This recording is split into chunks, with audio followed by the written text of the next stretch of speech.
આજે 14મી ફેબ્રુઆરી એટલે કે પ્રેમનો એકરાર કરવાનો દિવસ વેલેન્ટાઇન્સ ડે. સમગ્ર વિશ્વભરમાં આ દિવસની ઉજવણી કરવામાં આવતી હોય છે અને ઘણી જગ્યાએ જુદી જુદી રીતે અનોખ્યા પ્રકારે આ ઉજવણી થતી હોય છે. તેવામાં વાત કરીએ ભુજના સ્વામિનારાયણ દ્વિશતાબ્દી મેડિકલ એન્ડ ચેરિટેબલ ટ્રસ્ટ સંચાલિત સ્વામિનારાયણ કન્યા વિદ્યા મંદિર અને નરનારાયણ દેવ ગર્લ્સ એકેડમી દ્વારા આ દિવસ નિમિત્તે માતૃપિતૃ વંદન કાર્યક્રમ કરવામાં આવતું હોય છે અને આ તકે માતા પિતાનું ઋણ આપણે કઈ રીતે અદા કરી શકીએ, આપણા જીવન ઘડતરમાં જેઓનો મહત્વનો ફાળો રહ્યો છે તેવા માતા પિતાનું ઋણ અદા કરવા માટે આ દિવસની ઉજવણી આ રીતે કરવામાં આવતી હોય છે. અને આ સાથે જ જ્યારે આ શાળાઓની વિદ્યાર્થિનીઓની વાત કરવામાં આવે તો દરેક ક્ષેત્રમાં અગ્રતા ધરાવે છે. તે પછી બેન્ડ હોય કે પછી કોઈ પણ સ્પોર્ટ્સને લગતી એક્ટિવિટી હોય, દરેક ક્ષેત્રમાં આ શાળાની વિદ્યાર્થિનીઓ ગુજરાત તેમજ રાષ્ટ્રીય કક્ષાએ આપણા કચ્છનું તેમજ ગુજરાત રાજ્યનું અને દેશનું નામ રોશન કરી રહી છે. ત્યારે આ વિશે વધુ માહિતી આપી રહ્યા છે સ્વામિનારાયણ કન્યા વિદ્યા મંદિર તેમજ નરનારાયણ દેવ ગર્લ્સ એકેડમી સંભાળનાર લક્ષ્મણ હિરાણી. આવો સાંભળીએ તેમના શબ્દોમાં.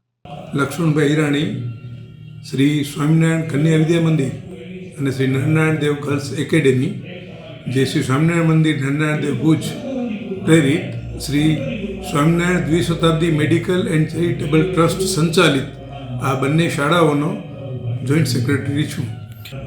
આજે જ્યારે પશ્ચિમી સંસ્કૃતિ 14મી ફેબ્રુઆરીના વેલેન્ટાઇન ડે ઉજવે છે ત્યારે આપણે પશ્ચિમી સંસ્કૃતિમાં આપણો સમાજ ન ઢોળાય એ હેતુને ધ્યાનમાં રાખીને આપણી સનાતન સંસ્કૃતિ મુજબ માતૃદેવો અને પિતૃદેવોને પ્રાધાન્ય આપી અને પિતૃ પૂજન વંદના દિવસ ઉજવીએ છીએ. અને આ આપણે હરેક સાલ 14 ફેબ્રુઆરીના ઉજવીએ છીએ કે જેથી વિદ્યાર્થીઓમાં એ મા બાપ પ્રત્યેનો પ્રેમ અને મા બાપ પ્રત્યે એનું ઋણ આ દિવસે ચૂકવે.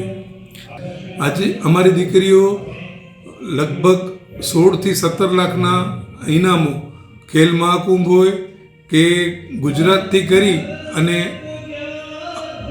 રાષ્ટ્રીય કક્ષા સુધી આપણી દીકરીઓ જાય છે. અને આ વખતે એક દીકરી ઇન્ટરનેશનલ કક્ષા સુધી પણ આપણી દીકરી પહોંચી છે. એટલે કોઈ તમે સ્પોર્ટ્સ લેખો, અમારી બેન્ડ પાર્ટી જુઓ, એ રાષ્ટ્રીય કક્ષાએ પણ ભાગ લે છે અને સેકન્ડ નંબર ગયા વર્ષે પ્રાપ્ત કરેલો હતો.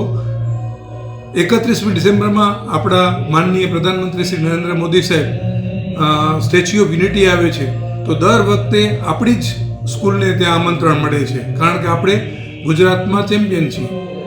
અને દરેક અભ્યાસમાં આપણે જોઈએ તો એ અમારું 100% રિઝલ્ટ 10મા અને 12માનું આવે છે. અમે સાવ ગામડાની દીકરીઓ, લખતા વાંચતા ના આવડતું એવી દીકરીઓને અમે એડમિશન આપીએ છીએ અને એમાંથી 100% રિઝલ્ટ સુધી પહોંચાડીએ છીએ. એટલે ભણવામાં પણ એટલું જ ધ્યાન આપીએ છીએ જેટલું અમે બીજી પ્રવૃત્તિમાં પણ ધ્યાન આપીએ. અમે સારા સંસ્કાર આવે એટલા માટે આપણા જેટલા ઉત્સવો છે, નવરાત્રિ લેખો, કોઈ પણ ઉત્સવ આપણો હોય એ અમે અમારા પ્રાંગણમાં ઉજવાવીએ છીએ. એટલે હિન્દુ ધર્મ, સનાતન ધર્મ પ્રત્યેનો પ્રેમ જાગે.